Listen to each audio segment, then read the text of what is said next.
നിങ്ങൾ ഈ വീഡിയോയിൽ കാണുന്നത് ഒരു തേരട്ടയുടെ വെറൈറ്റിയാണ്, അതായത് മില്ലിപ്പീഡിൻ്റെ വെറൈറ്റി. അറിയാവുന്ന മില്ലിപ്പീഡ്സിൽ അത്യാവശ്യം കാണാൻ നല്ലതായതുകൊണ്ട് ഇതിനിപ്പോൾ പേരിട്ടേക്കുന്നത് സുന്ദരിപ്പുഴു എന്നാണ്. ഈ തേരട്ടകൾ ഒരു ഇൻസെക്റ്റ് അല്ല, അത് ഡൈപ്ലോപോഡ ക്ലാസ്സിൽ പെടുന്നതാണ്. അപ്പോൾ ഈ സയൻറ്റിഫിക് ക്ലാസിഫിക്കേഷൻ എന്ന് പറഞ്ഞിട്ടുണ്ടെങ്കിൽ ആദ്യം തന്നെ വരുന്നത് ക്ലാസ്, ഓർഡർ, ഫാമിലി, ജനസ്, സ്പീഷീസ് എന്നിങ്ങനെയാണ്. ചില വീഡിയോസിൽ ഞാൻ പറയാറ് ചില സ്പീഷീസിനെ എനിക്ക് ഐഡൻറ്റിഫൈ ചെയ്യാൻ പറ്റുന്നില്ല, പക്ഷേ അതിൻ്റെ ജനസ് ഇന്നതാണെന്ന്. പക്ഷേ ഈ ഒരു മില്ലിപ്പീഡിൻ്റെ കാര്യത്തിൽ ഇതേ ലുക്കിൽ തന്നെയുള്ള ഡിഫറെൻറ്റ് ഫാമിലി തന്നെയുള്ള മില്ലിപ്പീഡ്സ് ഉണ്ട്. അതുപോലെയുള്ള 3 സിമിലർ മില്ലിപ്പീഡ്സിൽ നിന്നാണ് നമുക്ക് സെലക്ട് ചെയ്യേണ്ടത്.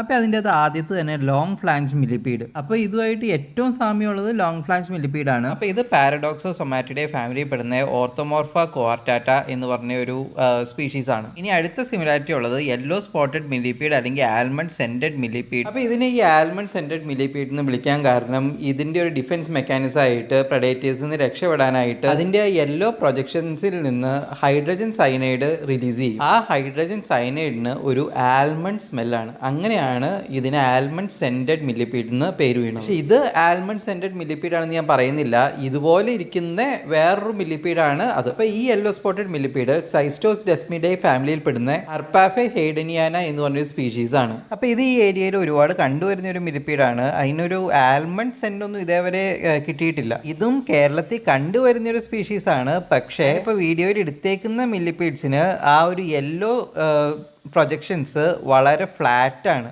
പക്ഷേ ഈ മില്ലിപ്പീഡ്സിൻ്റെ ഫോട്ടോസിൽ കാണുന്ന യെല്ലോ പ്രൊജക്ഷൻസ് കുറച്ചും കൂടെ പോയിന്റഡ് ആണ്. പിന്നെ നമ്മുടെ വീഡിയോയിൽ കാണുന്ന മില്ലിപ്പീഡ് കുറച്ച് തിൻ ആൻഡ് ലോങ് ആണ്. പക്ഷേ ഈ യെല്ലോ സ്പോട്ടഡ് അല്ലെങ്കിൽ ആൽമണ്ട് സെൻറ്റഡ് മില്ലിപ്പീഡ് വെറൈറ്റി കുറച്ചും കൂടി ഒന്ന് തടിച്ചതാണ്. ഈ 2 കാരണങ്ങൾ കൊണ്ട് ഈ വീഡിയോയിൽ കാണുന്നതല്ല ഈ സ്പീഷീസ് എന്ന് വിശ്വസിക്കുന്നു. മൂന്നാമത്തെ ഇതിനോട് സിമിലാരിറ്റി ഉള്ളത് ഫ്ലാറ്റ് ബാക്ക്ഡ് മില്ലിപ്പീഡ്, പോളിഡെസ്മസ് ആംഗസ്റ്റസ് എന്ന് പറഞ്ഞ സ്പീഷീസ് ആണ്. ഈ വീഡിയോയിൽ കാണുന്നത് ആ ഒരു സ്പീഷീസ് ആയിരിക്കാനുള്ള യാതൊരു സാധ്യതയും ഇല്ല. കാരണം ആ സ്പീഷീസ് പൊതുവെ യൂറോപ്പിലാണ് കണ്ടുവരുന്നത്. ഇന്ത്യയിൽ അതിനെ സ്പോട്ട് ചെയ്തിട്ടില്ല, പ്രത്യേകിച്ചും കേരളത്തിൽ. അപ്പോൾ നമുക്ക് സൗത്ത് ഈസ്റ്റ് ഏഷ്യ നേറ്റീവ് ആയിട്ടുള്ള സൗത്ത് ഈസ്റ്റ് ഏഷ്യയിൽ വളരെ കോമൺ ആയിട്ട് കാണപ്പെടുന്ന ലോങ് ഫ്ലാങ്ഷ് മില്ലിപ്പീഡ് അല്ലെങ്കിൽ ഓർത്തോമോർഫ കോർട്ടാറ്റ തന്നെയാണ് ഇതെന്ന് വിശ്വസിക്കുക. ഇതിന്റെ നേറ്റീവ് സൗത്ത് ഈസ്റ്റ് ഏഷ്യ ആണെങ്കിലും ഇത് പിന്നീട് ഹവായിയൻ ഐലൻഡ്സിലും വെസ്റ്റ് ഇൻഡീസിലും ഗൾഫ് കോസ്റ്റ് ഓഫ് നോർത്ത് അമേരിക്കയിലും പിന്നെ ഗാലപ്പഗോസ് ഐലൻഡിലും ഒക്കെ തന്നെ ഇൻട്രൊഡ്യൂസ് ചെയ്തിട്ടുണ്ട്. ഹാബിറ്റാറ്റ് എന്ന് പറഞ്ഞു കഴിഞ്ഞാൽ ട്രോപ്പിക്കൽ റെയിൻ ഫോറസ്റ്റ്, പിന്നെ ഈ ഇലകളൊക്കെ ചീഞ്ഞ് കിടക്കുന്ന ഏരിയാസ്, പിന്നെ ഈ വിറക് അതുപോലെയുള്ള മരങ്ങളൊക്കെ ഡീക്കെ ചെയ്യുന്ന ഏരിയാസിലൊക്കെയാണ് ഇതിനെ കൂടുതലും കണ്ടുവരുന്നത്. പൊതുവേ ഇതിനെ സ്കാവെഞ്ചേഴ്സിന്റെ കിണത്തിൽപ്പെടുത്താം. ഇതൊരു ഡിട്രൈറ്റിവോർ ആണ്, അതായത് ചത്ത് ചീഞ്ഞ് കിടക്കുന്ന ഓർഗാനിക് മാറ്റർ ആണ് ഇത് ഫീഡ് ചെയ്യുന്നത്. എന്ന് വെച്ചാൽ ചീഞ്ഞ ഇലകളാവാം, മരത്തൊലി ആവാം, വുഡ് ആവാം, ഫംഗൈ ആവാം, എന്തും ആവാം. അതായത് ഇതിന്റെ എക്കോളജിക്കൽ ഇമ്പോർട്ടൻസ് എന്ന് പറഞ്ഞാൽ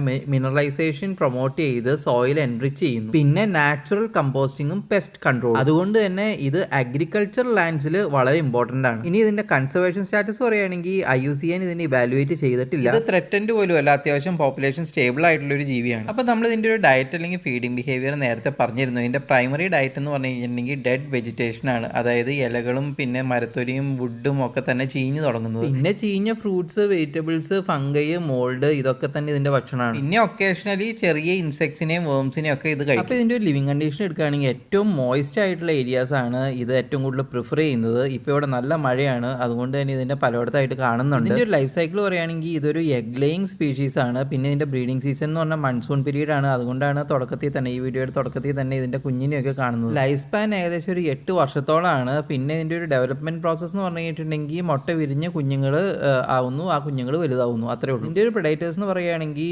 ഇഴജന്തുക്കൾ, പിന്നെ ആംഫീബിയൻസ്, തവള പോലുള്ള ആംഫീബിയൻസ്, ചെറിയ കിളികൾ, പിന്നെ ചെറിയ മാമൽസ് ഒക്കെയാണ്. ഇതിന്റെ ഒരു ഡിഫൻസ് മെക്കാനിസം വെച്ചിട്ട് ത്രെറ്റൻഡ് ആയി കഴിഞ്ഞാൽ ഒരു ഫൗൾ സ്മെല്ലിംഗ് ലിക്വിഡ് ആണ് സെക്രീറ്റ് ചെയ്യുന്നത്. നമ്മൾ ഏറ്റവും ആദ്യം പറഞ്ഞായിരുന്നു ഇതുപോലെ ഇരിക്കുന്ന വേറൊരു സ്പീഷീസ് സെക്രീറ്റ് ചെയ്യുന്നത് ഹൈഡ്രജൻ സയനൈഡ് ആണ്. അത് ആൽമണ്ടിന്റെ ഒരു മണമാണ് അതിൽ നിന്ന്. പക്ഷേ ഇത് സെക്രീറ്റ് ചെയ്യുന്നത് ഒരു ചീത്ത സ്മെല്ലുള്ള ലിക്വിഡ് ആണ്. പിന്നത്തെ ഡിഫൻസ് മെക്കാനിസം കുറച്ച് മൂലയിൽ കൂടിയും ചെറിയ വിടവുകളിൽ കൂടിയും ഒക്കെയാണ് ഇത് നടക്കുന്നത്, പെട്ടെന്ന് ഒളിക്കാൻ പാകത്തിന്. അപ്പോൾ എല്ലാ മില്ലിപ്പീഡ്സ് പോലെയും ഇതിന്റെ കൾച്ചറൽ സിഗ്നിഫിക്കൻസ് പറയുകയാണെങ്കിൽ നാച്ചുറൽ ഡീകമ്പോസേഴ്സ് ആണ് സോയിൽ ഹെൽത്ത് ഇംപ്രൂവ് ചെയ്യും. നാടോടി കഥകളിൽ ട്രെയിനൊക്കെ ആയിട്ട് ഇതിനെ റിലേറ്റ് ചെയ്യാറുണ്ട് എന്ന് പറയുന്നു, പക്ഷെ ഞാൻ ഇതേവരെ അങ്ങനെ ഒരു കഥ കേട്ടിട്ടില്ല. അപ്പോൾ നമ്മൾ ഈ വീഡിയോയിൽ ഇതിന്റെ 2 കളർ വെറൈറ്റീസ് കണ്ടിട്ടുണ്ട്. ഒന്ന് ഒരു ബ്രൗൺ കളറും വേറെ ഒന്നൊരു ബ്ലാക്ക് കളറും. അതിൻ്റെ അത് ഈ കുഞ്ഞിനും ഒരു ബ്രൗൺ കളറാണ്. ആക്ച്വലി ഇത് ഇതിന്റെ മെയിൽ മെയിലും ഫീമെയിലും ആയിട്ടുള്ള ഒരു ഡിഫറൻസ് ഒന്നും അല്ല ഇത്. ഈ സ്പീഷീസിന്റെ മെയിലും ഫീമെയിലും ഡിഫറൻഷിയേറ്റ് ചെയ്യുന്നത് വേറെ രീതിയിലാണ്, ഈ കളർ വെച്ചിട്ടല്ല. ഇത് ഒരുപക്ഷെ ചിലപ്പോൾ ഒരു സബ് സ്പീഷീസ് ആയിരിക്കാം, അതായത് ഇപ്പോൾ പേരിട്ടതോ ചിലപ്പോൾ പേരിടാത്തതോ ഇതേവരെ കണ്ടു കിട്ടാത്തതോ ആയിട്ടുള്ള സബ് സ്പീഷീസ് ആയിരിക്കാം. ചിലപ്പോൾ ഇത് രണ്ട് കളറിൽ കണ്ടുവരുന്ന ഒരു ടോട്ടലി ന്യൂ സ്പീഷീസ് തന്നെ ആയിരിക്കാം. കാരണം ഇതിപ്പോൾ വെസ്റ്റേൺ ഗാർഡ്സിനോട് നിയർ ബൈ കിടക്കുന്ന ഏരിയ ആണ്. ഈ അടുത്തായിട്ട് ഒരുപാട് സ്റ്റഡീസ് വെസ്റ്റേൺ ഗാർഡ്സ് റിലേറ്റഡ് ആയിട്ട് നടക്കുകയും അവിടുന്ന് ഒരുപാട് പുതിയ സ്പീഷീസിനെ കണ്ടെത്തുകയും ചെയ്തിട്ടുണ്ട്. ഈ വെസ്റ്റേൺ ഗാർഡ്സ് 2012 പോലെ യുനെസ്കോയുടെ വേൾഡ് ഹെറിറ്റേജ് സൈറ്റ്സിൽ ഒന്നാണ്. അതിൽ തന്നെ വേൾഡിലെ top 8 hottest hotspots of biological diversity. അപ്പോൾ നിങ്ങൾക്ക് ഈ വീഡിയോ ഇൻഫർമേഷൻസ് ഒക്കെ തന്നെ ഇഷ്ടപ്പെട്ടെന്ന് കരുതുന്നു. അപ്പോൾ ഇഷ്ടപ്പെട്ടെങ്കിൽ ലൈക്ക് ചെയ്യുക, ഷെയർ ചെയ്യുക, സബ്സ്ക്രൈബ് ചെയ്യുക, കമന്റ് ചെയ്യുക.